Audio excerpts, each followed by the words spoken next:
Baik, izinkan saya untuk share screen, J. Monggo Ibu, sudah bisa Ibu. Ya.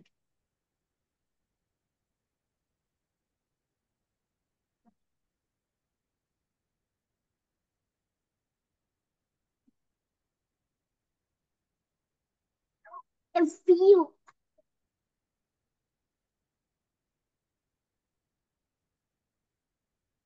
You.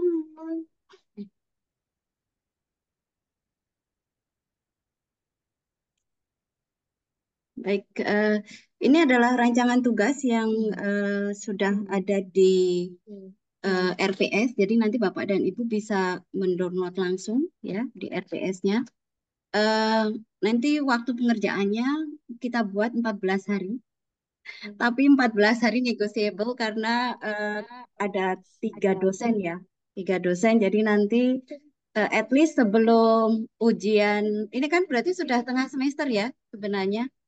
Jadi Iya. pada saat nanti Profita masuk, kita semua sudah mendapatkan tugasnya. Jadi tiga dosen Anda mengerjakan satu kan gampang ya, lebih gampang kan daripada tiga dosen satu-satu lah ya mumet gitu ya. Nah, Iya. karena tugasnya kita membuat efisiensi nih. Jadi tugas Anda adalah membaca artikel dari jurnal terakreditasi untuk topik riset Anda. Tetapi di dalam mata kuliah saya, yang khusus untuk saya, ditambah bahwa jurnal terakreditasi ini harus mengenai participatory research sebagai metodologinya. Harus. Jadi topik Anda tapi yang partisipatory atau partisipatorisnya saja. Karena yang penting buat kita adalah kita belajar soal metodologinya. Itu ya. Lajeng yang kedua, nanti kajian pustaka itu tidak berbentuk kumpulan reviewnya, tetapi menjadi bagian dari analisis holistik untuk disertasi Anda. Jadi kalau umpamanya Anda, Pak Pur, misal risetnya adalah terkait dengan disabilitas, karena yang saya ingat Pak Pur ya. Nah, untuk disabilitas maka nanti dicek apakah ada pendekatan-pendekatan inklusivitas, inclusion yang juga melibatkan participatory risetnya, ya. Ini penting karena nanti kita akan bicara juga soal bagaimana ethical clearance dalam melakukan riset, kemudian bagaimana informed consent di dalam prosesnya. Itu juga menjadi hal-hal yang penting untuk kita lihat. Nah, makanya nanti di dalam desain eh, penelitiannya untuk disertasi Anda, ini adalah desain riset yang menghubungkan tiga eh, tiga dosen. Jadi ada kuantitatifnya, ini adalah wilayahnya Pak Dr. Sabja, kemudian kualitatifnya adalah wilayah saya, dan nanti desain riset projectnya yang merupakan wilayah eh, Prof. Vita. Itu nggih. Lajeng penilaiannya ini sudah ada. Jadi kalau nanti penilaiannya sudah ada, kalau di sini presentasi desain penelitiannya adalah presentasi dari penelitiannya. Jadi apa yang Anda paparkan di dalam tulisan Anda, nggak harus presentasi oralnya. Saya Mhm. kira di rantuk ini cukup jelas, termasuk juga nanti beberapa sumber-sumber bacaan yang akan semestinya Anda baca. Lalu untuk saya sendiri, karena nanti metodologinya adalah participatory research dan mixed method, maka di dalam pertemuan-pertemuan saya akan membicarakan kenapa Anda harus menggunakan mixed method, kenapa Anda harus melakukan research and development gitu. Jadi tidak hanya sekedar Anda oke, yang biasanya kuantitatif gitu maunya kuantitatif saja, enggak gitu ya. Jadi di dalam proses riset kita memang terutama untuk yang S3PP itu lebih banyak bentuknya adalah mixed method dan research and development. Nah, tentu Bapak dan Ibu sekalian memahami kenapa kita memilih mixed method sebagai satu kerangka riset di S3 Penyuluhan Pembangunan. Yang pertama adalah eh, kita tahu ada kelemahan di dalam penelitian kuantitatif, tapi juga di penelitian kualitatif itu juga ada kelemahannya, ya enggak? Mungkin yang sudah mahir ya akan bahkan mengajar metodologi penelitian udah hafalah kelemahannya apa. Nah, makanya kemudian kita ingin menggabungkan kelemahan-kelemahan itu menjadi sebuah kekuatan yang sifatnya adalah eh, kita basisnya bisa memprediksi, jadi mengeneralisasi sebuah persoalan dengan menggunakan tren kuantitatif, tetapi juga kita menggunakan kekuatan pengalaman dari penelitian kualitatifnya. Sehingga mixed method ini itu menjadi hal yang penting dan diutamakan. Sehingga di dalam desain risetnya nanti ada desain inovasinya. Sehingga penelitian Anda itu secara fundamen itu bukan hanya penelitian, tetapi adalah development. Develop apa? Develop model, develop modul misal, atau develop portofolio gitu. Nah, ini nanti akan terlihat di dalam tugas tugas yang akan Anda sampaikan kepada kami semua. Nah, sampai di sini mungkin menjadi lebih jelas, Bapak dan Ibu, atau ada pertanyaan? Silakan.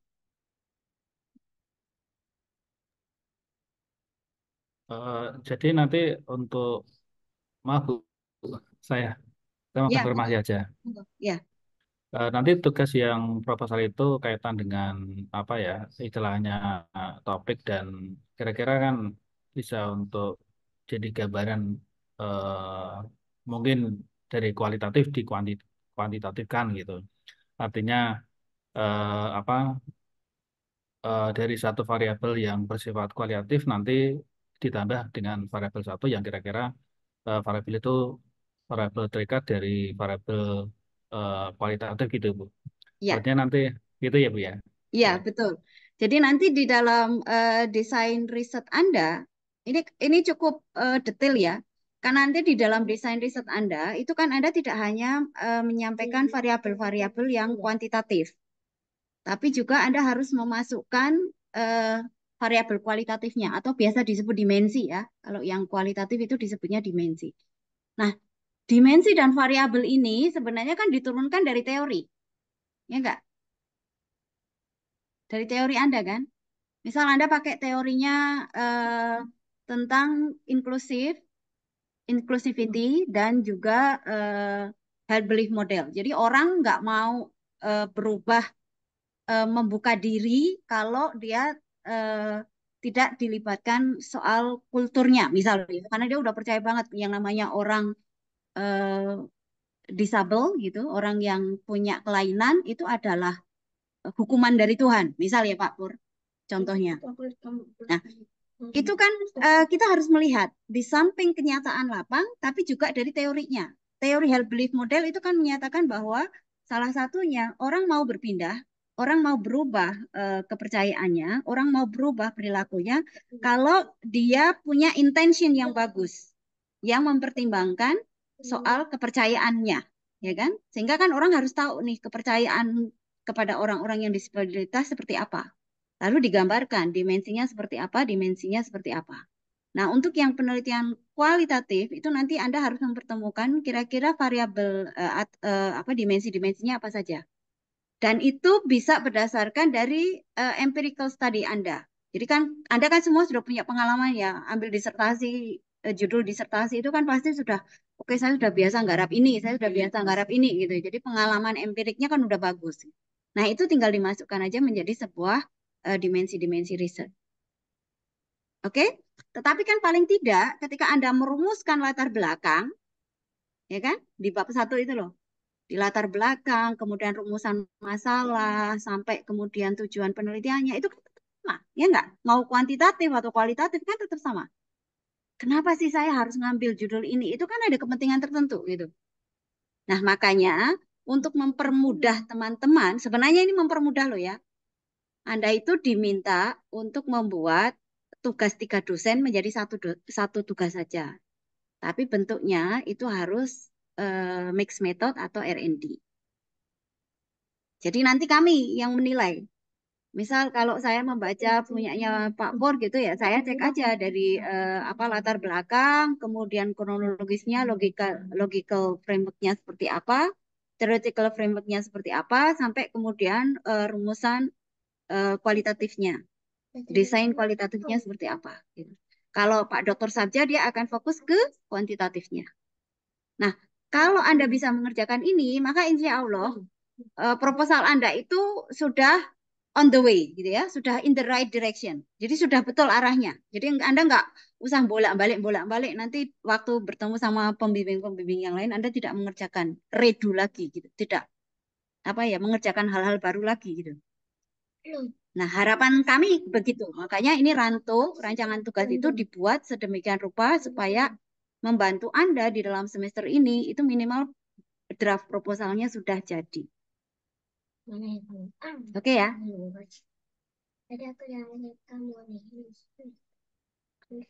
Ada pertanyaan lagi?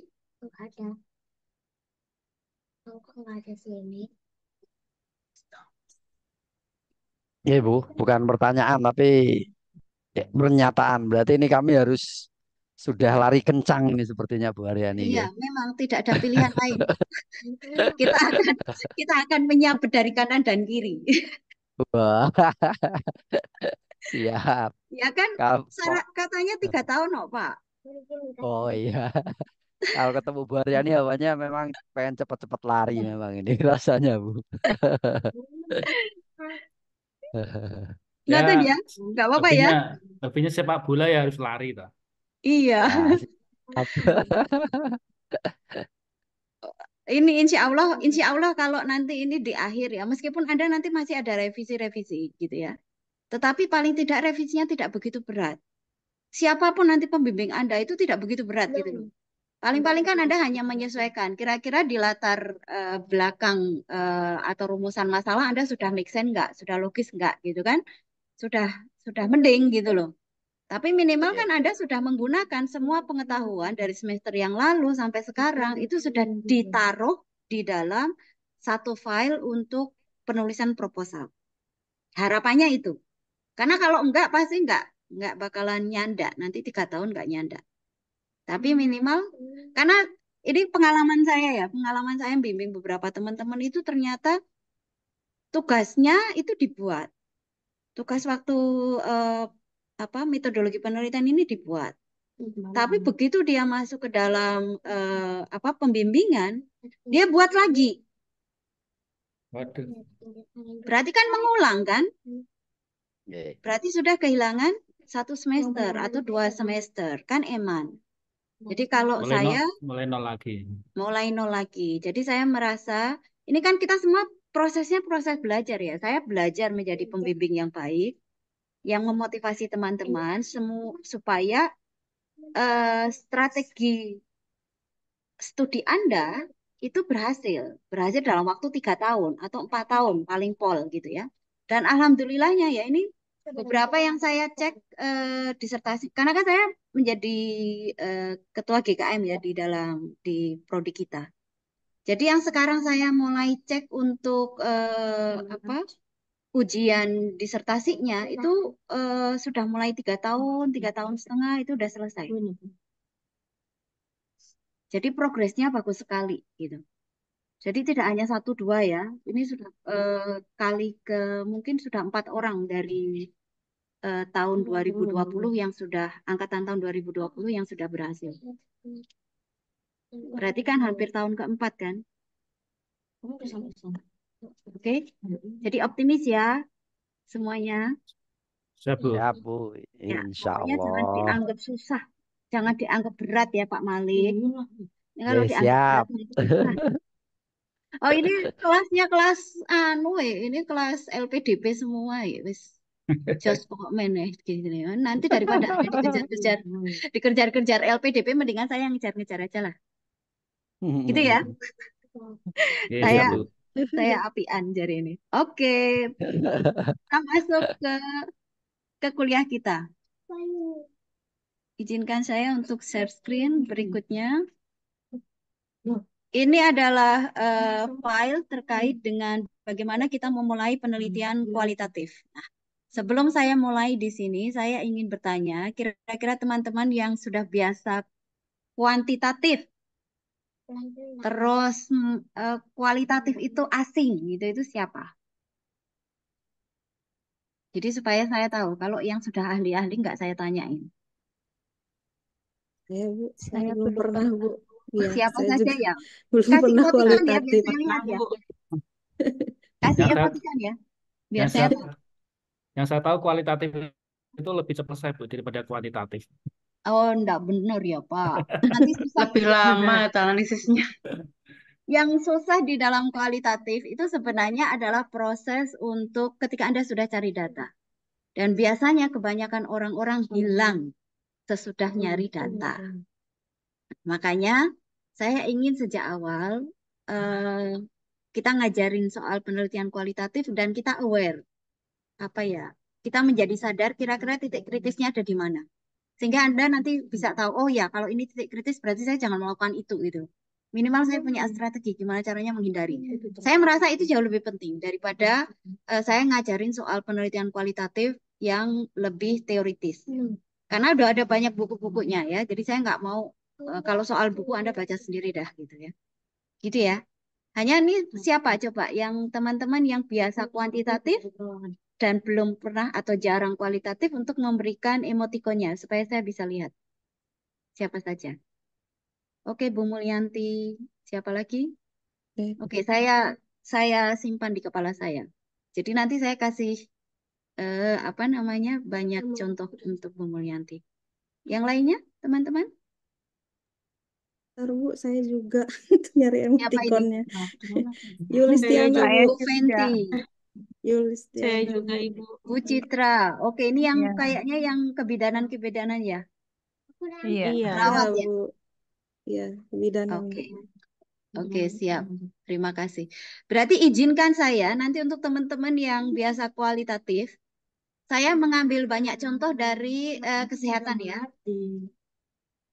Oke, supaya nanti teman-teman kebidanan ini yang dalam tanda kutip baru belajar soal kualitatif itu bisa mendapatkan pendekatan yang jauh lebih make sense untuk risetnya teman-teman semua. Semoga yang lainnya ikhlas. Alah, kudu dijaluk dhisik ya. Semua yang lainnya ikhlas gitu ya. Sangat Oke, ikhlas, Bu. oke, siap. Terima kasih banyak. Kemudian yang berikutnya, saya ingin kualitatif kita itu lebih fokus di community development. Nah, kenapa lebih ke fokus ke community development? Karena community development itu adalah proses untuk melakukan perubahan sosial, ya.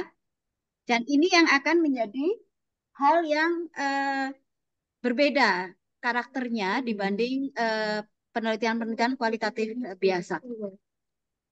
Pertama, penelitian kualitatif itu menurut Waliman itu mengatakan bahwa dia bergantung kepada definisi yang diterapkan di dalam proses makna-makna itu sendiri. Jadi misalkan kalau kita bicara soal mental health ya atau mental illness. Ini kan ada dua hal ya, mental health atau mental illness. Definisinya kira-kira apa? Definisi di balik terminologi mental health dan mental illness itu apa? Ya. Sehingga sebenarnya di dalam penelitian kualitatif yang kita bangun dan kembangkan itu adalah konsep dan variabelnya. Jadi kita yang mengembangkan. Dari mana? Dari hasil interview kita, dari hasil empirik studi kita. Jadi bukan hanya dari teori. Kita ingat ya, kalau penelitian kualitatif itu adalah grounded research. Oke? Dari kenyataan lapang, dari kenyataan yang ada di dalam masyarakat, lalu kita coba untuk mendiskusikan dengan definisi operasional sesuai dengan teori-teori tertentu. Sehingga ketika kita bilang, oke, saya mau meneliti tentang mental illness, maka definisi ini itu tidak hanya soal bagaimana orang mengalami stres, ya kan? Bagaimana orang mengalami tindakan sebagai bullying, korban bullying. Tapi kita harus mendefinisikan ini makna-maknanya apa di balik itu. Misalkan kita sekarang banyak banget ya, kita udah kenal. Ini orang ngomongin bullying, bullying gitu ya kan, sering sekali. Tapi kira-kira bullying itu apa? Makna dari kata bullying itu apa? Kalau Anda bicara soal bullying, itu adalah bagaimana kemudian posisi korban dengan pelaku. Artinya, ketika Anda melihat posisi korban dan pelaku, maka yang kemudian Anda cek lebih jauh adalah power relation-nya. Ya enggak? Sehingga ketika Anda ingin mengembangkan bagaimana pemberdayaan korban bullying, maka yang harus dirubah apa? Power relation-nya. Ya enggak? Orang bullying, orang korban bullying itu kan dia nggak berani ngomong. Ya enggak? Tidak berani bahkan mau lapor. Jadi kalau di kita itu kan tulisannya laporkan jika terjadi bullying, laporkan kalau terjadi bullying, stop bullying kan gitu ya kampanyenya ya. Tapi bagi orang yang mengalami bullying, dia susah sekali mau ngomong, bahkan ngomong dengan ibunya pun nggak berani. Ya enggak? Yeah. Karena posisi mereka yang powerless tadi. Sehingga di dalam penelitian kualitatif, tahap yang paling challenges untuk Anda itu adalah mendefinisikan makna-makna setiap konsep kata-kata tadi. Dan itu penting. Nah, caranya gimana? Anda punya pengalaman di lapang, pengalaman di pekerjaan Anda sebagai profesional. Tapi juga Anda punya pengetahuan teoritis. Makanya kan tadi saya bilang, oke, kalau yang tugasnya Pak Dr. Sabja sama Prof. Vita, pertama kan Anda mencarinya kan jurnal-jurnal sesuai dengan topik Anda, ya enggak? Ya kan? Jurnal-jurnal sesuai dengan topik Anda kan beberapa pasti sudah pinter lah Anda ngomongin soal topik Anda udah pinter. Tapi yang kemudian kita lihat adalah, oke, gimana caranya mengarahkan penelitian ini itu supaya lebih partisipatoris. Sehingga makna yang kita buat itu adalah makna yang betul-betul dari targeted group kita. Dari kelompok-kelompok yang akan kita berdayakan. Ini contohnya ya, contohnya. Kebetulan saya risetnya itu tentang climate change. Sekarang ini.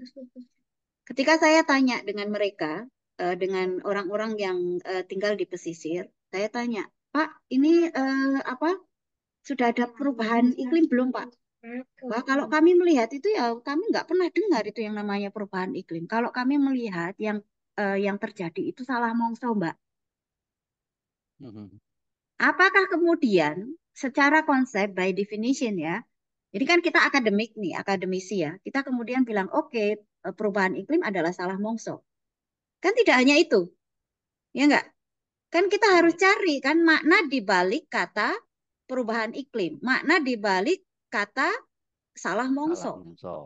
Karena salah mongso itu artinya di dalam konotasi Jawa yang disalahkan siapa? Mongsonya, bukan menungsonya. Sementara perubahan iklim, wacana yang terjadi sekarang yang disalahkan siapa? Manusianya. Manusianya. Jadi ada gap besar ya di dalam konsep perubahan iklim dan salah mongso dalam konsep orang Jawa. Makanya ketika kemudian kami gitu ya, kami sebagai peneliti menyusun co-design, jadi udah levelnya udah research and development ya, udah di level developmentnya ini, kita kemudian menjadi paham yang dibentukan, yang dibutuhkan oleh masyarakat itu adalah kesadaran bahwa perilaku kita ketika kita men-treat lingkungan itu ada yang salah loh gitu loh. Kesadaran untuk mengakui salah itu tobat-tobat kan angel pol. Ya enggak? Anda diminta untuk mengakui bahwa Anda melakukan kesalahan. Karena Anda melakukan perusakan lingkungan. Jadi di bagian pesisir utara itu ada fase tahun 80-an mangrove-mangrove itu dipotong. Ditebangin atas nama development, pembangunan. Nah, sehingga ketika abrasi itu lebih gampang naik, nah sekarang itu menjadi lebih rawan. Karena apa? Air laut menjadi lebih tinggi kan? karena perubahan iklim, pemanasan global. Sehingga nggak bisa lagi ditahan lagi, air masuk sampai ke daratan. Bahkan apa namanya embankment, apa namanya apa namanya untuk menjaga tanggul-tanggul ya, tanggul-tanggul itu nggak kuat nahan kan? Nah itu adalah salah satu bukti ketika kita melakukan penelitian yang sifatnya kualitatif, itu kita harus menyadari terlebih dahulu bahwa ada definisi yang berbeda yang menyebabkan makna-makna di setiap kata yang kita gunakan itu juga berbeda. Itu tahap pertama kita melakukan penelitian kualitatif. Sehingga ketika kita merumuskan konsep dan variabel atau dimensinya, itu juga nanti bergantung kepada definisi yang kemudian kita sebut definisi operasional tadi. Kenapa? Karena kemudian di dalam penelitian kualitatif kita harus menyadari ini ada interrelationship loh antar konsep gitu, antar konsep yang menurut peneliti climate change adalah seperti itu, yang menurut pembuat konsep pembangunan itu adalah seperti ini gitu ya, dengan konsepnya masyarakat itu sendiri. Jadi penelitian kualitatif itu pada hakikatnya itu adalah mencari makna di balik terminologi-terminologi yang menurut kita mungkin sudah biasa. Makanya kalau tadi dibilang penelitian kualitatif itu biasanya lebih cepat selesai, itu nanti bergantung pada kualitas kualitatifnya. Ya, misal kalau kualitatifnya itu hanya deskriptif saja, gitu ya, tidak menyampaikan makna-makna, ya mungkin akan cepat, ya kan? Padahal harapan kita di S3PP penelitian kualitatif kita itu kan diarahkan untuk perubahan perilaku. Ya enggak? Kenapa demikian? Karena ini community development. Community development kan tujuannya untuk perubahan perilaku kan? Jadi setidaknya ada 3 perubahan yang mau kita sasar. Kognitif, skill, dan behaviornya. Ya enggak? Pemberdayaan kan begitu. Ada 3 hal. Nah, sampai di sini teman-teman ada apa pertanyaan mungkin? Sangat sederhana. Ini apa namanya? Makna penelitian kualitatif yang sangat sederhana. Tapi saya sungguh berharap teman-teman baik yang sudah ahli di dalam penelitian kualitatif ataupun yang belum itu bisa belajar secara lebih mendalam dan apa menjadi diluruskan ya. Semangat kualitatifnya itu lurus gitu. Izin Ibu. Ya, monggo silakan. Ya, tadi dikatakan bahwa yang penting dalam penelitian kualitatif ini adalah menemukan makna begitu ya. Ya. Nah, ini makna ini apakah ini subjektif dari peneliti atau seperti apa? Kalau misalkan subjektif, bagaimana kita tips dan triknya supaya kita tuh betul dalam memaknai karena takutnya ternyata cara kita memaknai juga ternyata keliru begitu, Bu. Terima Ya, kasih, Bu. oke. Siap. Terima kasih banyak. Oke, bagaimana caranya mencari makna? Makna itu kan diperoleh sesudah proses penelitian ya. Jadi sesudah proses penelitian itu dari kita mengembangkan desain, kita melakukan penelitiannya, kita menganalisisnya, sampai kemudian kita mencari makna di balik konsep-konsep tersebut. Nah, ini memang tidak bisa kalau kita biasanya melakukan penelitian kualitatif paling cepat 6 bulan gitu ya. Kadang-kadang itu keahlian seseorang untuk melakukan penelitian kualitatif akan kelihatan di sini. Ini jujur ya, ini soal jam terbang kalau mau dilihat ya. Jadi kalau jam terbang itu apa artinya? Kalau misal teman-teman yang sudah biasa penelitian kualitatif turun ke lapangan kemudian melihat,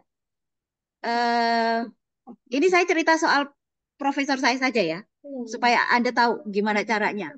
Pinternya dia ya, secara ahli saya masih ingat betul. Jadi di tahun sekitar 2000-an, saya waktu itu jadi asisten peneliti dari teman profesor dari India. Dia nggak bisa bahasa Jawa.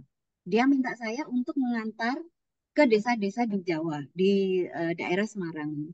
Terus habis itu karena dia juga nggak bisa bahasa Indonesia, jadi murni saya itu mencoba untuk mentranslate interviewnya, kemudian kalau dia ada pertanyaan saya menjawab gitu itu kerjaan saya pakai asisten.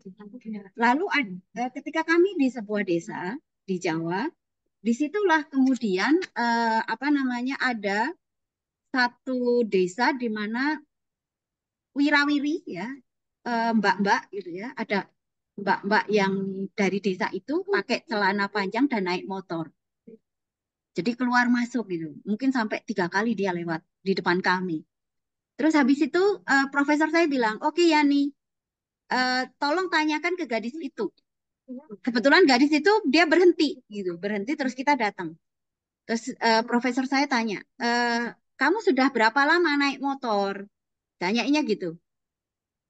Terus saya jawab, saya translate gitu. Terus habis itu saya bertanya dengan pembimbing saya, Prof, kenapa Anda tertarik dengan apa gadis yang tadi naik motor? Saya minta maaf ya, waktu itu saya berpikirnya negatif. Boleh kan berpikir negatif ya? Wah ini profesor cowok gitu ya, yang ditanyain gadis yang lewat gitu. Itu kan berpikirnya udah seksis duluan kan? Ternyata dia bilang kepada saya, Yani, saya tertarik sama dia. Karena ini sebenarnya menunjukkan bagaimana proses urbanisasi. Jadi dia langsung diterapkan konsep urbanisasi secara teoritis ya, baik teoritis dia terapkan itu. Kenapa? Bagaimana orang di desa yang cukup jauh dari kota, dia sudah bisa naik motor, gadis seorang diri, ya. Tentu cultural differences, perbedaan kultur itu juga mempengaruhi. Anda ingat ya, tadi kan Profesor India. Profesor India itu secara kultur kan di sana lebih patriarkal. Ya enggak? Ya. Kalau ada Iya. gadis yang kemudian jalan sendiri, naik motor, itu buat mereka aneh. Tapi di desa Jawa itu kan menjadi hal yang biasa, ya enggak? Ya, betul. Sehingga dia kemudian berkata kepada saya, tolong tanyakan bahwa konsep-konsep urbanisasi di desa Jawa itu jauh lebih cepat dan lebih progresif dibanding konsep urbanisasi di desa di India. India. Lalu beberapa tahun kemudian saya mendapatkan kesempatan untuk apa namanya scholar exchange ke India dan itu betul ternyata. Jadi di sana perempuan-perempuan India kalau jalan sendiri itu dia tantangannya luar biasa. Jadi secara kultur pernah dengar ya yang ada perempuan kemudian diperkosa bersama-sama gitu ya, di abuse, sex abuse gitu, mengalami itu muncul di situ. Sehingga ketika dia profesor ini mengkaitkan dengan urbanisasi gitu ya, itu akan berbeda ketika si profesor mungkin mengkaitkan dengan konsep women right, ya, hak perempuan, ya enggak? Kalau misal, kalau sekarang saya yang penelitian, mungkin waktu itu saya lebih cocok, oke ya. Berarti hak perempuan di Indonesia itu jauh lebih baik kan daripada yang di Belanda, daripada yang di India sana gitu. Paling tidak di dalam kasus Desa Jawa kelihatan lah. Nah, itu kan hasil dari interpretasi makna yang tidak hanya dilihat dari pengalaman subjektif dari peneliti, tetapi juga pengetahuan konsepsional. Jadi tadi untuk menjawab pertanyaannya Bu Fenty secara pendek, saya mau bilang bagaimana caranya mencari makna? Mencari makna itu sebenarnya adalah gabungan dari konsep-konsep yang kita miliki, ya, yang berasal dari kerjaan-kerjaan literatur, gitu ya, bacaan-bacaan literatur, konseptual framework yang kita punya, sampai kemudian kita mengerjakan datanya, gitu ya, sampai menganalisisnya, sampai kemudian mencari makna. Jadi tidak hanya berdasarkan subjektif dari penelitinya. Nah, semoga ini menjawab ya, Bu Fenty. Ya, baik Ibu, terima kasih. Ya, oke. Dan saya justru ingin teman-teman mulai, terutama yang dari public health ya, mulai berpikir, kira-kira kalau kemudian saya diminta untuk mencari makna-makna dari pengalaman profesionalisme saya, pengalaman akademik saya, kira-kira yang menarik apa ya? Terutama dikaitkan dengan riset-riset Anda. Oke? Kira-kira maknanya apa? Kalau misal tadi, misal kalau di kasusnya Bu Mulyanti itu adalah orang yang kemudian terindikasi stres, dia kemudian malah diisolasi, gitu ya. Misal loh ya, ini artinya apa sih gitu? Kan kita boleh kan ya, dalam tanda kutip mengasumsikan dulu. Kita membangun asumsi dulu, ya enggak? Nah, silakan Oke. teman-teman yang sudah punya ide untuk sharing, silakan. Silakan memberi contoh dari riset-riset Anda, dari pengalaman Anda, silakan. Pak Malik mungkin?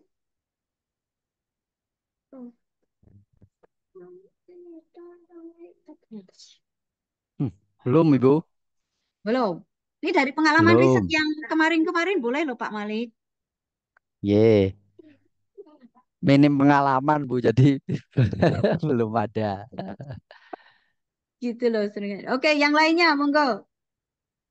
Kalau sudah ada yang mau sharing silahkan. Ini masih gampang. Oke, kalau belum saya masuk ke riset metode ya. Karena ini menjadi hal yang juga mendasar di dalam penelitian apapun sebenarnya, baik itu kuantitatif ataupun kualitatif. Ini sebagai reminder kita. Oke? Jadi kalau kita mau mulai untuk mengembangkan riset metode, itu kan sebuah proses yang sistematik ya. Riset metode itu adalah sistematik. Jadi kalau nggak tersistematik gitu ya, berarti dia nggak bisa dibilang sebagai metode, riset metode. Sistematiknya itu ada di mana? Jadi bagaimana Anda pertama adalah menemukan informasi dulu, bagaimana Anda mendapatkan informasi, menganalisis, dan menginterpretasikannya. Maka boleh dibilang ketika kita akan mencari makna dari konsep, maka sebenarnya dia adalah hasil dari proses riset metode kita. Oke? Nah, disinilah kemudian kalau kita lihat, ini kan ada beberapa, kalau di sini sebutannya adalah narrower terms. Jadi ada terminologi-terminologi yang dia bisa mengantarkan kita untuk mencari kira-kira kalau mau mengembangkan systematic tools-nya itu seperti apa. Ya, yang pertama, kita harus bicara soal key concept di dalam penelitian kita. Kira-kira penelitian kita itu punya konsep-konsep apa saja yang mau kita masukkan. Jadi kalau tadi saya bilang, di dalam ekspertis saya kan religion and development ya. Jadi kan saya selalu berhubungan dengan konsep-konsep pembangunan. Konsep pembangunan itu kan banyak sekali, ya enggak? Dan saya kan harus precise untuk memilih konsep di dalam riset saya. Nah, sama seperti nanti Bapak dan Ibu sekalian. Kalau Bapak dan Ibu sekalian itu ingin mengembangkan riset yang sifatnya pemberdayaan masyarakat, maka konsep-konsep risetnya itu harus dilihat dari teori-teori pemberdayaan. Yang itu sudah diberikan di dalam kuliah-kuliah Anda di semester yang lalu.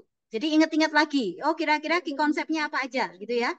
Jadi supaya Anda itu kuliah yang kemarin juga berguna, dipakai untuk menyusun riset metode di dalam pertemuan sekarang. Kemudian yang kedua, kita juga harus melihat philosophy of research-nya. Jadi kemarin kita udah dapat filsafat. Filsafat sudah dapat ya. Jadi di sana sudah ada 3 area gitu ya. Terus kira-kira saya mau epistemologi, ontologinya, aksiologinya itu seperti apa? Ingat lagi gitu ya. Riset etiknya, berarti kita ngomongin soal aksiologinya. Planning risetnya. Planning risetnya ini menjadi penting. Karena Anda kan selalu bilang bahwa saya mau selesai 3 tahun, 4 tahun nih. Gitu ya. Jadi kan Anda nggak boleh nih bikin planning yang sampai 6 tahun kan? Termasuk pilihan di dalam metodologi penelitian kualitatifnya. saya minggu yang lalu bilang, kalau Anda mau ambil etnografi gitu ya, untuk penelitian Anda, itu kan Anda paling enggak butuh 1 tahun untuk ngumpulin data. Ya enggak? Benar-benar harus live in. Supaya Anda tahu gimana kulturnya orang-orang di situ. Yang diketahui itu tidak hanya makna, tapi kulturnya. Sistem struktur masyarakatnya seperti apa. Itu kan harus tahu semua. Bagaimana budaya mereka. Nah, itu butuh waktu yang jauh lebih panjang daripada Anda menggunakan fenomenologi atau case studies. Ya enggak? Sehingga Anda harus ingat, ketika Anda mau bikin riset desain ini harus disesuaikan dengan planning riset Anda. Nah, riset desain ini itu menjadi penting. Kebetulan ya, kebetulan kalau Anda masuk di S3PP itu harus mixed method atau R&D. Jadi gelem ra gelem ya. Itu agak panjang. Makanya kalau mau lulus cepat Anda harus bikin proposalnya di semester ini. Tolong kerjakan tugas metodologi ini dengan baik. Insya Allah itu difokuskan ya, benar-benar difokuskan. Insya Allah kalau Anda sudah paling nggak 80% lah untuk bikin proposal dan selesai untuk tugas ini gitu. Nanti Anda masuk ke pembimbing jauh lebih gampang. Oke. Kemudian data collection. Data collection ini itu kan bergantung pada data jenis-jenis data yang akan Anda kumpulkan. Kalau tadi jenisnya adalah mixed method, berarti kuantitatif dan kualitatif, kan Anda harus membayangkan. Kalau saya mau cari data tentang misal berapa sering orang membuang sampah di sungai, gitu ya. Berapa kilogram sampah yang dibuang. Bagaimana relasi atau korelasi dari frekuensi pembuangan sampah dengan polusi. Itu kan sebenarnya data-data yang sifatnya kuantitatif. Ya enggak? Nanti dibedakan sama data-data yang sifatnya kualitatif. Misal soal bagaimana pandangan Anda melihat sampah sungai yang kotor. Misal loh ya. Nah, itu akan berbeda dengan misal pertanyaan bagaimana Anda bisa menerima keluarga-keluarga yang stres gitu ya. Itu akan apa secara kualitatif persepsi ini itu akan mendorong kita untuk mendefinisikan dan mencari makna-makna konseptual yang tadi secara kualitatif ya. Gitu. Lalu ini data quality and data manajemennya. Kalau ini data quality dan data management nanti berkaitan dengan validasi dan verifikasi data. Jadi makanya di dalam riset desain kita, di dalam proposal kita selalu diminta validasi dan verifikasi datanya. Harus ada tahapan itu. Nah, untuk berikutnya kualitatif dan kuantitatif ini sebenarnya kalau di penelitian yang lain, di program studi yang lain mungkin Anda punya kesempatan untuk memilih ya, mau kualitatif atau kuantitatif gitu ya. Tapi dilalai kalau di tempat kita itu biasanya adalah research and development atau mixed method. Nah, kemudian yang berikutnya adalah communicating and disseminating research. Dan ini adalah level development ya atau pengembangannya. Nah, semoga teman-teman semua ketika Anda merumuskan riset metodenya ini, karena ini adalah alat-alat yang harusnya tersistematik, Anda bisa nanti ngecek di dalam proposal Anda. Jadi nanti Anda udah mulai ini dari key konsep, filosofi, riset, etik, planning, semuanya ini udah disampaikan.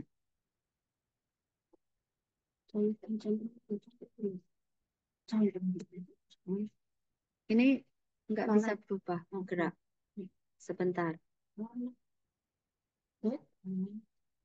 Nah, sampai di sini ada pertanyaan, teman-teman?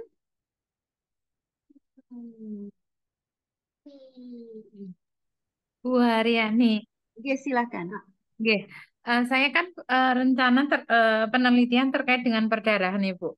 Saya berpikir untuk penelitian kualitatif dan kuantitatifnya. Kualitatifnya saya menggali terkait pasien yang sudah terjadi perdarahan, kenapa permasalahan itu bisa terjadi. Kemudian kuantitatifnya saya mengambil ibu hamil yang benar-benar apa namanya dia belum terjadi gitu ya. Mungkin dia risti atau apa gitu. Proses itu seperti apa ya Bu? Apakah boleh misal dengan perbedaan responden atau informan terkait dengan penelitian kualitatif dan kuantitatifnya? Oke, Oke, terima siap. kasih. Terima kasih banyak Bu Citra. Ini pertanyaan yang menarik dan kita sudah masuk ke dalam desain risetnya ya. Karena kalau di dalam desain riset itu sendiri, kan kita sudah mulai membedakan informan kita itu siapa saja, ya kan? Kalau kita punya konsep atau masalah penelitian yang seperti itu, kira-kira informan saya siapa saja, gitu kan kita harus mengenali. Nah, kalau di dalam metodologi penelitian kualitatif, informan itu dibedakan menjadi tiga, apa namanya terstruktur ya, ada hierarkinya. Jadi yang pertama adalah key informan, udah tahu ya. Yang kedua adalah main informan, kemudian additional informan. Hierarki ini itu tidak datang tiba-tiba, tapi hierarki ini itu punya latar belakang rasionalitasnya. Jadi misal kalau Anda mau menerapkan bahwa nanti di dalam disertasi saya yang menggunakan itu adalah kelompok-kelompok yang belum pernah mengalami pendarahan. Jadi lebih preventif, ya kan? Pemberdayaannya preventif. Oke, kalau kayak gitu berarti saya akan menerapkan mereka itu sebagai main informan misalnya ya, tidak ke informan. Tetapi nanti orang-orang yang pernah mengalami pendarahan, karena ini adalah pengalaman-pengalaman yang penting, maka saya masukkan menjadi key informan. Justru dari mereka lah sebenarnya kita bisa menggali. Kalau Anda punya pilihan, ya waktu itu ya, misal lo ya, ketika Anda sudah tahu pengetahuan tentang pencegahan pencegahan pendarahan dan sebagainya. Terus kan kita berpikir, Bu, ya Allah kalau saya tahu dari dulu gitu itu mungkin saya nggak melakukan ini, saya nggak melakukan itu, gitu. Saya nggak mau kerja berat-berat. Saya mau suami saya aja yang suruh mijetin saya setiap malam gitu ya. Saya nggak mau nyuci piring gitu ya Pak Malik. Nah, ini adalah pengalaman-pengalaman yang sebenarnya secara teoritis dan medical concept itu kita udah kenal, gitu kan? Benar nggak Bu Citra? Kan ada ya. Kalau ibu hamil itu di dalam fase triwulan pertama sama triwulan terakhir dia yang paling lemah, ya enggak? Dan yang paling kayaknya begitu loh ya. Ini pengalaman 4 kali saya melahirkan. Ini pengalaman kalau ini bukan Iya, Bu. bukan karena apa namanya medical concept tapi lebih ke pengalaman pribadi. Nah, itu kan menggambarkan sesuatu gitu loh bahwa ketika orang semakin sering melahirkan, dia punya pengalaman yang dia jauh lebih lebih sering juga gitu loh, lebih kaya juga. Makanya kan ini menjadi penting. Coba deh wawancara ke orang-orang yang seperti ini sebagai key informannya. Dan kadang-kadang yang kebalik itu ya Bu Citra, justru yang dijadikan key informan siapa? Kepala dinas, puskesmas, dokter objin, ya enggak? Akhirnya Iya. kebalik. Yang direproduksi apa? Pengetahuan medik, ya enggak? Jadi Anda enggak menemukan temuan baru. Wis yakin lah. Oh, enggak ada temuan baru dari Anda. Mbok kali totoan sama saya. Karek totohan. Totoannya seneng bener ya aku ya. Enggak, masalahnya gini loh. Saya itu kita kan belajar soal teori-teori Iya. sosiologi ya, teori-teori sosiologi. Kita tahu nih Habermas itu ngomong apa? Secara teoritis Habermas itu membedakan antara pengetahuan-pengetahuan yang ahli dengan pengetahuan-pengetahuan yang ordinary, masyarakat biasa. Pengetahuan ahli ini itu direproduksi sedemikian rupa dia menjadi dominan. Tapi kalau pengetahuannya orang biasa itu nggak didengarkan. Makanya kemudian di dalam penelitian yang bentuknya adalah pemberdayaan, gitu ya, pemberdayaan masyarakat, Yang harus kita highlight sebenarnya kan orang-orang yang lemah, orang-orang yang nggak pernah didengarkan pengalamannya. Makanya penting untuk menerapkan, memasukkan key informan ini, itu adalah orang-orang yang punya pengalaman langsung. Isu-isu tentang health promotion saat ini, itu adalah isu-isu yang menghubungkan pengalaman experience-based research. Sekarang ini, trennya ya. Nah, saya tahu tren ini karena sekarang saya terlibat di dalam riset project-nya dari beberapa teman-teman Imperial College London. Jadi saya tahu. Jadi ketika saya ngomong gitu ya, mereka senang kalau saya ngomong.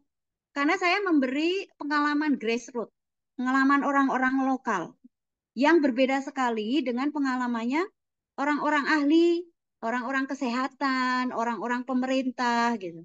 Jadi kalau saya ke sana ke sini gitu, itu saya biasanya diundang untuk membicarakan bagaimana pengalaman grassroots-nya.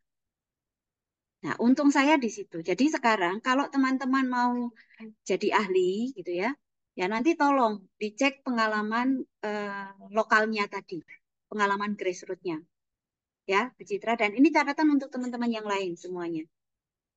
Kenapa?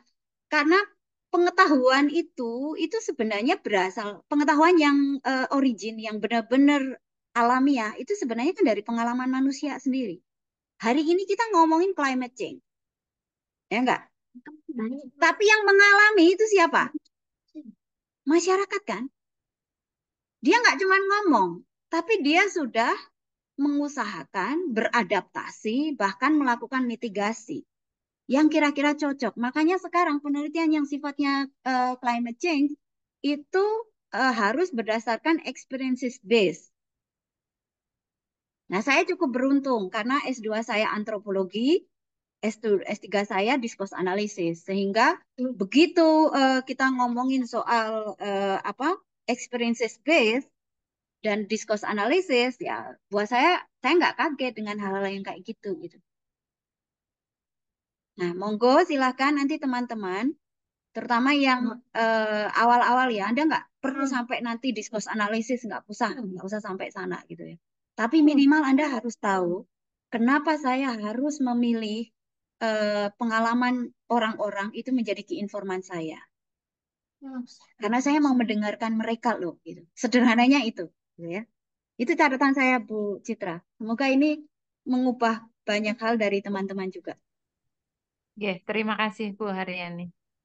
Siap. Mungkin ada yang lain lagi, teman-teman?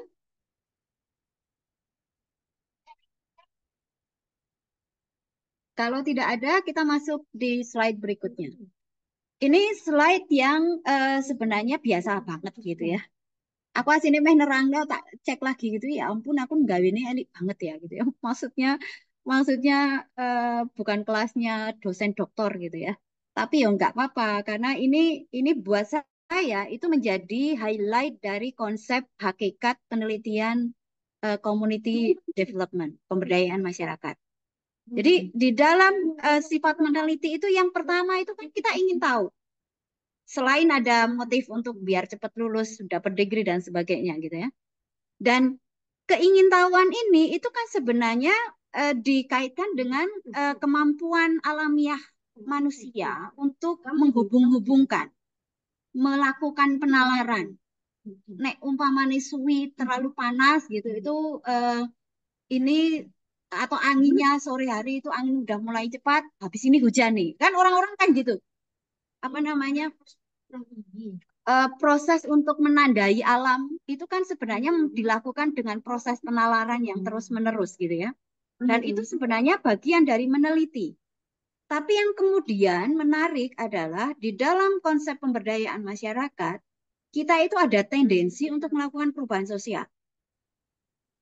Baik itu perubahan yang sifatnya individu ataupun sifatnya adalah masyarakat. Kalau sifatnya individu itu adalah misal satu, bagaimana kita membuat orang menjadi lebih pengetahuannya meningkat, berarti kognitifnya.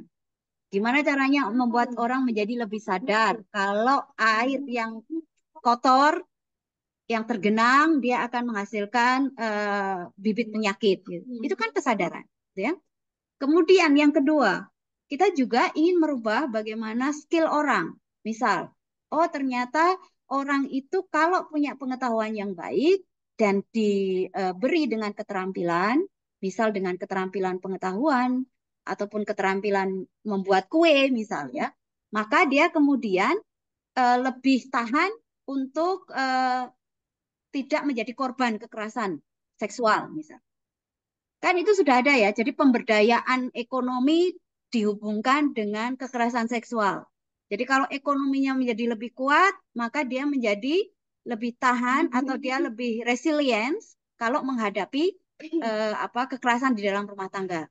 Sehingga dia berani untuk bilang, saya mau cerai, saya harus lapor. Gitu kan. Itu kan kasus-kasus yang dimulai dari kenapa kemudian keterampilan untuk pemberdayaan ekonomi menjadi penting di dalam isu kekerasan seksual. Kemudian yang berikutnya, di dalam level individu itu juga kita ingin melakukan perubahan perilaku. Atau di level ini adalah behavior-nya. Itu level individu. Tetapi di level sosial, kita juga ingat, orang itu mau berubah kalau Pak Kiai yang bilang, bisa loh ya, masyarakat kita masih begitu ya. Atau kalau Pak Pendeta yang bilang. Tapi kalau yang ngomong Bu Haryani orang manut gitu ya. Kalau yang ngomong profesor ikut gitu ya. Misal lo ya. Wes pokoknya tak kayak gue gojekan aja ya. Tapi itu fakta kan gitu loh. Maksudnya itu kenyataan bahwa di dalam konteks sosial, hierarki struktur masyarakat itu masih mempengaruhi. Makanya tadi setiap kali kita mau ambil teori-teori pemberdayaan atau promosi kesehatan kan kita lihatnya oke, teori yang bisa dilihat di level individu sama teori yang bisa kita aplikasikan di level sosial kan gitu. Karena nggak bisa kan kita bicaranya soal individu saja ya, terutama di Indonesia loh ya. Di Indonesia itu orang mau buang sampah atau tidak buang sampah aja tergantung sama tetangganya kok. Percaya nggak? Ya kan? Susah. Faktanya itu loh ya. Jadi kalau itu udah dipasang CCTV di situ ya, orang nggak berani buang gitu. Kalau tetangganya keluar gitu, dia pura-pura jalan. Tapi kalau misalnya tetangganya nggak ada, sudah ada CCTV, ya tetap aja buang gitu, karena merasa nggak ada yang lihat gitu. Nah, artinya apa? Orang mau buang dan tidak buang itu bergantung sama orangnya. Tapi juga yang aneh, ketika orang Indonesia itu bilang 80% itu agamis, ketika kampanyenya Pak Gubernur Aher dalam kasusnya Citarum, gitu, kan dia bilang kalau orang yang membuang sampah di Citarum itu berarti dia berbuat dosa, gitu ya.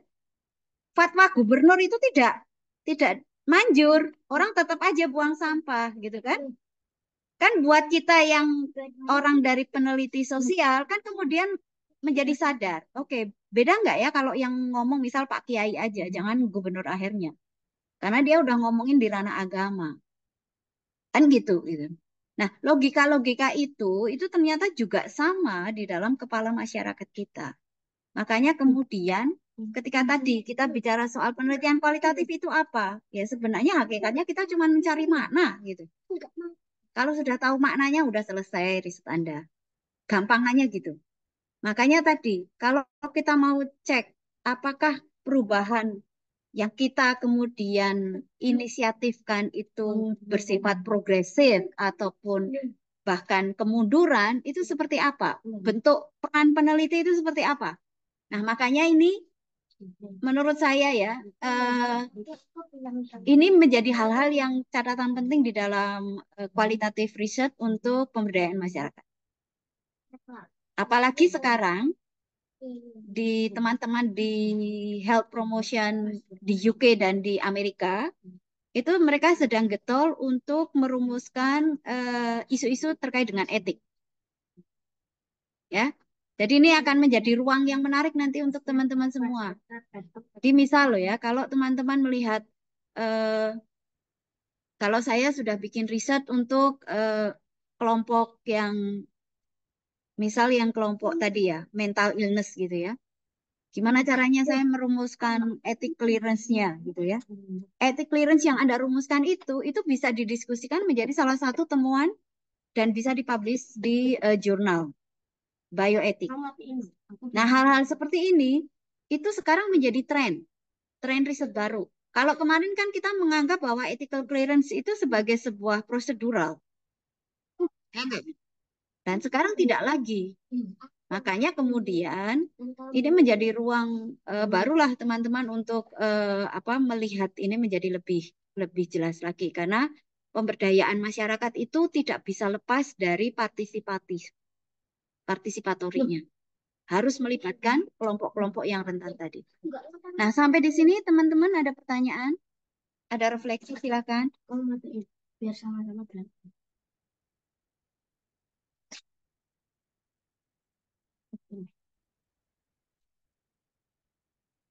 Kalau tidak ada, kita masuk ke sini ya. Ini adalah alur penelitiannya. Sebenarnya biasa banget. Biasa banget ya.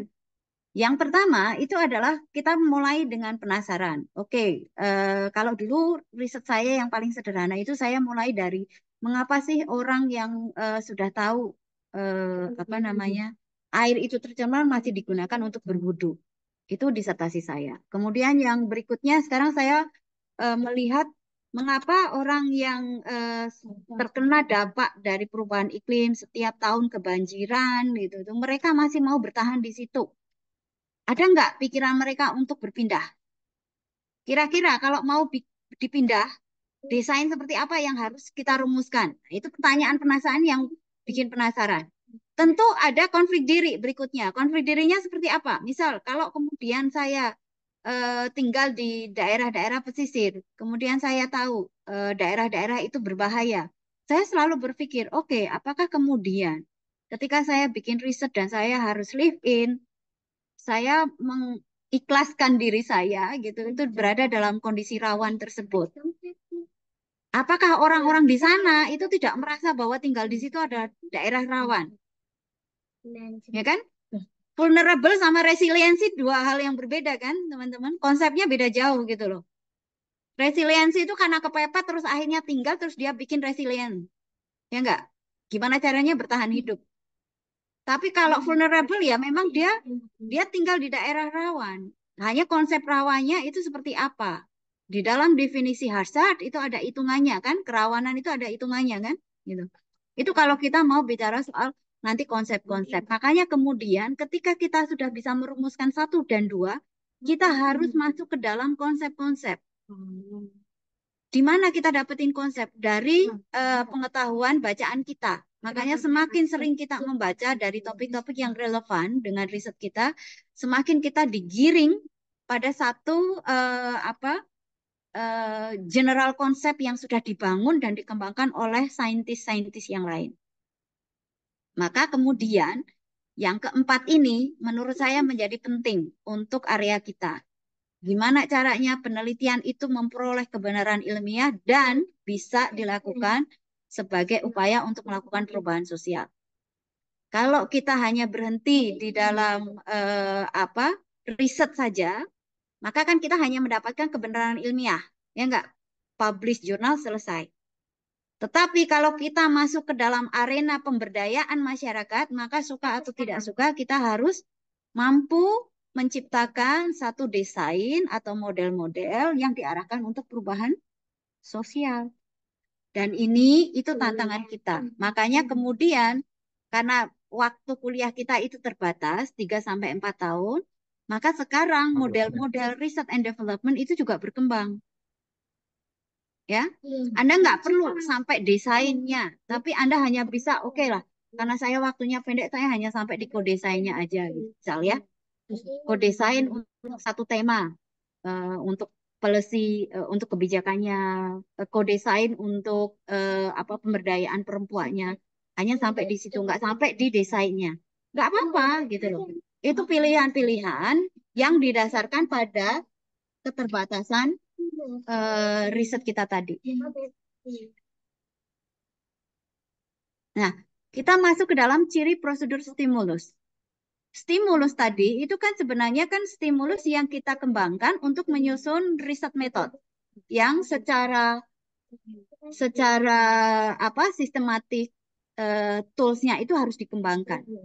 Maka ketika kita ingin melihat apakah prosedur stimulus kita itu sudah betul atau tidak, ya kita harus lewati empat indikator ini. Yang pertama respon. Kalau kita melihat ada sebuah masalah, kira-kira responnya seperti apa ya? Nah, masalah ini kan bisa jadi dua. Dia dari perbedaan empirik, kondisi-kondisi yang pernah kita alami, atau gap antara teori dengan empirik. Itu responnya. Itu masalahnya. Lalu responnya seperti apa gitu ya. Lalu yang kedua, sistematis. Jadi kita menyusun masalah-masalah ini dengan urutan-urutan yang sistematis dan logis sehingga dapat diterima secara dengan akal kita dan diterima dengan logika reader kita, logika pembaca kita. Karena kan kadang-kadang itu ya, kalau kita sih melihatnya gini, teman-teman yang menyusun disertasi itu kelemahannya adalah kadang-kadang kapasitas penulisannya belum begitu bagus gitu ya. Kadang-kadang loh ya, sebagian. Kalau yang sebagian yang lain udah bagus. Kalau kelompok ini saya kira udah ahlinya lah. Jadi sudah nek mau nulis gitu itu kayaknya lebih gampang. Academic writing-nya udah bagus gitu. Amin, amin, amin. Amin ya.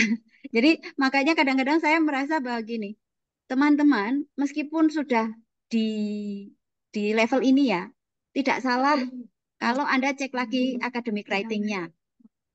Jadi academic writing itu kan sederhana ya. Kalau dalam satu paragraf itu hanya ada satu main argumen, jadi nggak boleh banyak-banyak gitu ya. Itu kan sederhana sekali gitu. Kemudian yang kedua, apa supporting argumen saya kira-kira apa gitu. Ketika saya sudah punya main argumen, itu setiap paragraf itu harus muncul itu dulu terus. Jadi nggak boleh dalam satu paragraf muncul tiba-tiba ada banyak ide. Dan kalau sudah banyak gitu, biasanya pembimbing itu yang ngorek-orek awal itu di dalam konsep penulisan kayak gini. Nah, kalau Anda sudah punya modal di academic writing yang bagus, berarti kan nanti dosen itu nggak perlu ngorek-orek lagi kan? Berarti kan nanti udah aman duluan. Kadang-kadang saya kalau membaca di punya mahasiswa itu kadang-kadang ada yang sudah sangat ahli di dalam penulisan, tapi juga kadang-kadang masih ada yang perlu di apa ya namanya ya, dibantu lah. Nah, makanya ini menulis respon, mensistematis, dan membangun hal-hal yang sifatnya logis, karena basisnya adalah basis tulisan, maka ini harus tertata di dalam proposal nanti yang akan Anda kembangkan. Lalu gimana stimulus yang berikutnya soal empiris? Di dalam proposal itu kita juga boleh menuliskan pengalaman empiris kita. Misal, tadi yang saya cerita soal apa namanya, bagaimana orang melihat orang yang berwudu tapi menggunakan apa air yang kotor. Dan saya menuliskan itu. Jadi ada satu dilema ya di dalam kepala saya ketika saya melihat itu. Bagaimana orang berpikir soal air yang suci, sementara air yang digunakan untuk berwudu itu betul-betul kotor dan berbau. Apa yang mereka pikirkan? Apa yang kemudian mereka konsepkan dengan air yang bersih, air yang suci itu seperti apa? Nah, keempat ciri stimulus ini itu sebenarnya akan mengantarkan kita secara keseluruhan pada konsep pemberdayaan masyarakat, di mana konsep dan realita itu kita hubungkan, di mana keberlanjutan dan kebergantungan itu juga kita hubungkan. Ini kan kadang-kadang kalau di dalam pemberdayaan itu kan yang kita mau tuju kan sebenarnya independen, ya, independensi ya. Gimana caranya orang menjadi lebih berdaya, lebih mandiri gitu. Nah, lalu ide soal sustainabilitasnya gimana gitu. Nah, hal-hal seperti ini itu akan menjadi ciri khusus nanti di dalam pemberdayaan kita. Nah, ini kalau kita lihat di dalam konsep stimulus dengan menggunakan tiga apa indikator. Yang pertama adalah stimulus itu menjadi sebuah rumusan masalah kita, kemudian logika penalaran serta tindakan itu akan berperan penting ketika nanti kita menempatkan posisi kita sebagai peneliti. Inilah yang akan melahirkan wacana etik dan moral. Di dalam wacana etik dan moral, kembali lagi, Kadang-kadang kan kalau kita penelitian di lokasi bencana gitu itu, yang muncul adalah bencana itu dianggap sebagai realitas sosial, atau kita akan melihatnya sebagai humanitarian calling. Nah, makanya kemudian antara etik dan moral itu biasanya itu justru di dalam event-event tertentu kita temukan di lapangan. Kemudian soal etik clearance. Ini etik clearance ini sebenarnya muncul terutama dari bidang kesehatan. Tetapi kemudian sekarang mulai diadopsi secara menyeluruh untuk penelitian-penelitian yang sifatnya kualitatif juga. Kenapa? Karena ini menjadi penting. Kadang-kadang di penelitian kualitatif kita apply konsep-konsep human security misal atau human right. Maaf ya ini anak saya ribut. Tapi kamu minta apa? Oke. Jadi misal ya di dalam ethic clearance ini di dalam penelitian kita karena kita adalah orang yang dalam tanda kutip adalah pemberdaya gitu, maka kan basis kita akan adalah human right, hak-hak manusia kan. Tetapi juga ingat bahwa ada cultural point of view yang kadang-kadang dia berbeda sekali. Masyarakat yang biasanya di dalam apa di daerah-daerah pinggiran gitu ya. Kadang-kadang mereka tidak mengenal human right-nya, tapi justru yang mereka anggap benar itu adalah kultur, tradisinya. Misal contoh soal eh, apa sunat, sunat perempuan ya. Sunat perempuan itu kan sampai hari ini itu kan masih dianggap sebagai hal yang sifatnya melanggar human right. Tetapi di dalam kultur-kultur di Indonesia Timur dan beberapa di Jawa itu mereka masih menggunakan itu karena dia dianggap sebagai bagian dari tradisi. Maka sebenarnya dari tiga hal ini, stimulus, penalaran, dan tindakan empiris, kita bisa melahirkan konsep baru untuk pemberdayaan. Karena kita, peneliti-peneliti, kita beruntung ya, orang yang tinggal bersama masyarakat. Artinya kita bisa merepresentasikan sebagai suara-suara dari grassroots. Dan inilah yang menjadi penting. Grassroots itu juga nanti kalau di sini itu lebih ke representasi komunitasnya. Lalu kalau kita masuk ke dalam prinsip-prinsip community development, yang perlu kita ingat, ini saya ambil dari Peter and Sarisburg, yang menunjukkan bahwa perubahan yang berkelanjutan itu terjadi ketika komunitas, anggota-anggota komunitas, dia mencari sendiri situasi untuk peningkatan apa ya, hal-hal yang meningkatkan kondisi mereka, ya, dan bagaimana dia bisa menerapkan ide-ide mereka. Jadi tidak hanya berasal dari ide-ide yang diciptakan oleh orang lain. Jadi kalau kita mau mengembangkan community development yang berkelanjutan, ya kita harus memberi ruang kepada komunitas-komunitas kita. Karena di sanalah orang yang paling tahu kira-kira situasi seperti apa yang harus diciptakan. Bagaimana ide-ide baru itu harus diterapkan. Maka kehadiran peneliti, kita nanti sebagai peneliti, itu adalah sebenarnya melihat dan menangkap pengalaman-pengalaman mereka, lalu kira-kira ide-ide mereka itu seperti apa, lalu kita representasikan. Makanya tadi penting di dalam pertanyaannya Bu Citra, siapa yang akan diposisikan sebagai key informant, main informant, atau additional? Kemudian next, ada beberapa hal di dalam community development yang harus dirubah, yang perlu berubah. Jadi tidak hanya soal penelitinya.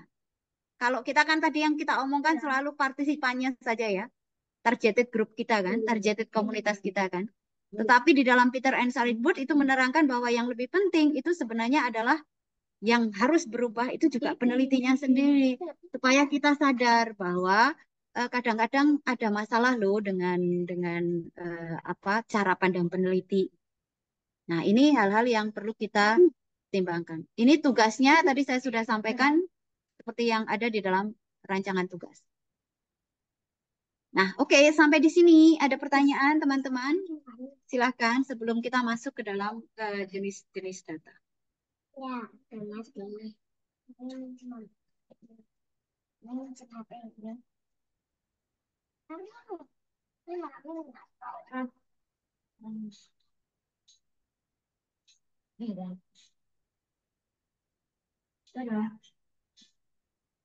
Ada teman-teman? Lanjut dulu, Bu. Oke, ya. Oke, kalau kayak gitu saya lanjut di satu slide saja yang paling penting ini menurut saya. Oke, saya masuk di sini saja ya. Kalau jenis-jenis data udah paham lah. Yang ini adalah bagaimana sebenarnya kita menciptakan satu proses etik tadi, dari etik sampai kemudian kita mengembangkan satu desain riset yang sifatnya adalah pemberdayaan. Kita mulai dari pilihan soal bagaimana empatik. Empatik itu kan bagian dari ethical, moral ya. Jadi tidak hanya sekedar kita bersama-sama mereka, kemudian kita mengembangkan simpati kita gitu ya. Oh, saya ikut sedih kalau Anda ikut sedih. Itu kan tidak hanya demikian. Tetapi levelnya adalah level empatik, di mana kita bersedia untuk menyediakan beberapa solusi-solusi dari persoalan-persoalan. Nah, kalau dilihat dari sisi ini, maka riset kita itu sebenarnya riset yang applied studies, applied research, ya kan? Tidak hanya sekedar basic research, karena kita harus diminta untuk menyelesaikan masalah. Lalu, ketika kita masuk ke dalam, kita mulai dulu dari empati, kemudian kita masuk untuk mengembangkan masalah, maka kita harus bertanya, dari mana sebenarnya masalah itu kita peroleh? Apakah masalah ini muncul dari kondisi empirik, dari kondisi yang kita anggap secara empirik ideal dengan kondisi yang ada di dalam masyarakat, dan atau kondisi yang secara teoritis itu muncul dibandingkan dengan standar empirik masyarakat yang ada. Nah, kalau di dua perbedaan tadi muncul, maka yang muncul adalah masalah. Lalu berikutnya, kita juga harus mengembangkan ide. Ide adalah gimana caranya kita berpikir secara keras, hasil yang akan kita harapkan itu seperti apa. Jadi sejak awal itu kita sudah berpikir, oke, kira-kira kalau umpamanya saya mau bikin riset untuk mental illness gitu, itu minimal orang di desa itu nggak usah malu kalau ada penduduk yang dalam tanda kutip atau ibu bapaknya itu stres gitu. Ya, minimal itu dulu. Gimana caranya keluarga itu menjadi lebih terbuka? Itu adalah ide. Lalu kemudian prototype. Prototype adalah bagaimana desainnya yang dihasilkan meskipun memiliki keterbatasan dari penganggarannya ya. Tetapi minimal kita punya pilot project lah. Misal kalau mamanya, oke, kalau saya mau memberdayakan keluarga dengan mental illness, minimal gitu itu saya bisa menciptakan satu model atau modul untuk pemberdayaan mereka. Misal ya. Atau untuk bikin klinik gitu ya, klinik di dekat mereka. Jadi ahli-ahli kesehatan yang datang setiap sekian hari gitu untuk mengecek orang-orang yang terkena mental illness. Itu bisa kita buat prototipe ini yang didasarkan pada penganggaran yang kita punya. Baru dari prototipe ini kita uji cobakan. Makanya kemudian di ide, prototipe, dan tes inilah sebenarnya kita mengembangkan desainnya, desain riset kita, atau mendevelop desain riset kita. Maka dari empatik, dari riset, define problem, kita melakukan riset metode yang betul, sampai kemudian kita menciptakan ide, prototipe, dan tes, disinilah sebenarnya kita akan mengembangkan desainnya, riset, dan developmentnya sebagai sebuah proses. Nah, sampai di sini Bapak dan Ibu, silahkan kalau ada pertanyaan. Kalau tidak ada, berarti ya boleh kita akhiri kuliahnya.